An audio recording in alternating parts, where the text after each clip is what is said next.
This is Anything Goes, a podcast directly for you, by me, Astrid Sky.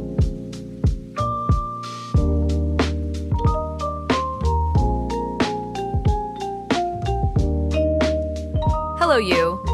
Welcome back to Anything Goes, the podcast where I tell you the stories I probably should keep between me, my closest friends, and the part of my brain that makes bad decisions before breakfast.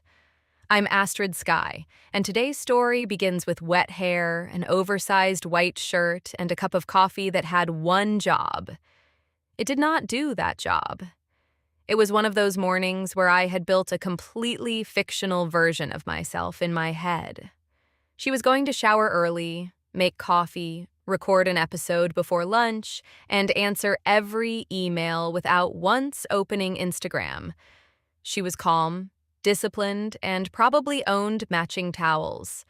I liked her very much. Unfortunately, I am not her.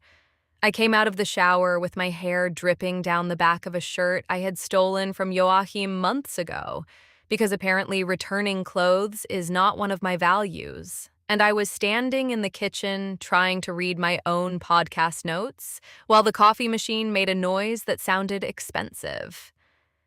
I took a picture for Maya, nothing dramatic, just me holding the cup and looking far more organized than I felt.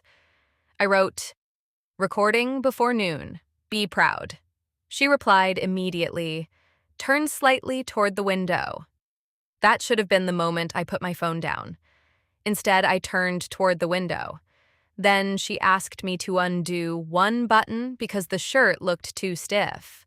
I told her the shirt was fine. She said, "The shirt is fine. You look like you're going to a job interview at a very relaxed bank." I undid the button. 3 minutes later, she called me on video and started directing me around my own kitchen. "Move the cup. Sit on the counter." "No, not like that. You look frightened. Let your hair fall forward. Stop trying to look sensual." That last instruction offended me because I had not thought I was trying. But the second someone tells you not to look sensual, every muscle in your face forgets how to be a person. I looked like I was trying to remember whether I had left the oven on. Then, my doorbell rang. I assumed it was a delivery, so I opened the door, still wearing the shirt, still with wet hair, and with one side of the collar falling lower than the other. It was Maya. She had driven over because, in her words, "This is quicker than explaining light to you through a phone." She walked into the kitchen, looked at the untouched microphone setup in the next room, and said, "Very productive." I told her we were going to take one photograph, and then I was recording. She agreed in the same tone people use when they tell children that, yes, of course, the moon can hear them. The first few pictures were innocent. I was leaning against the counter, holding the coffee, pretending I did not know where the camera was. Then Maya came closer to fix the collar. Her fingers were cold from outside, and when they brushed the warm skin at the base of my neck, the entire mood changed in that quiet, ridiculous way moods sometimes do. Nothing had happened, but suddenly we were both aware that something could. She saw it in my face and lowered the camera. "Still recording before noon?" she asked.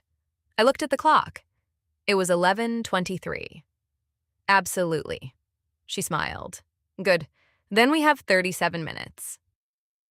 This is where the coffee failed. I tried to put it down without looking, caught the edge of the cup against the table, and poured half of it across my notes and the front of the white shirt. It was not cinematic. I made a sound like a frightened bird. Maya jumped backwards to protect the camera instead of me, which tells you everything about our friendship. And for 5 seconds, we just stared at the brown stain spreading across the fabric. Then she started laughing. Not a polite laugh, the kind where she had to sit down. I stood there wet from the shower, wet from the coffee, wearing Joachim's now possibly destroyed shirt, and I told her this was her fault. She said, "Perfect. Don't move. And she took another picture. That picture is still one of my favorites because I am not posing.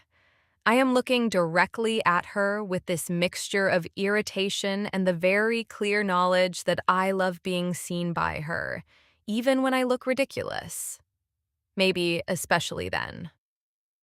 She put the camera on the table and came close again, this time with a towel, and began pressing it against the shirt. It was helpful for approximately 2 seconds. Then it became unnecessarily slow. I asked her if she was trying to save the shirt. She said, "I stopped caring about the shirt a while ago." And yes, that was the moment the responsible morning officially ended. I am not going to turn this into a detailed instruction manual, because that is not what this podcast is.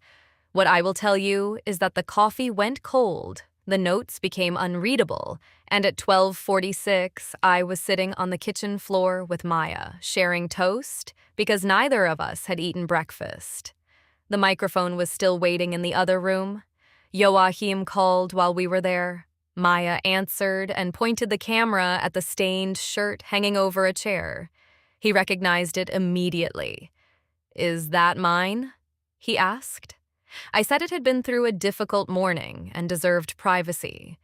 He asked whether he was ever getting it back. Maya looked at me, I looked at the shirt, and we both said no at the same time. What I love about mornings like this is not only the sensual part, although I am not pretending that part was disappointing. It is the way an ordinary hour can open. Coffee, wet hair, a friend at the door, one small touch that neither of you rushes past. We think wild stories begin with big decisions, but most of mine begin with something tiny.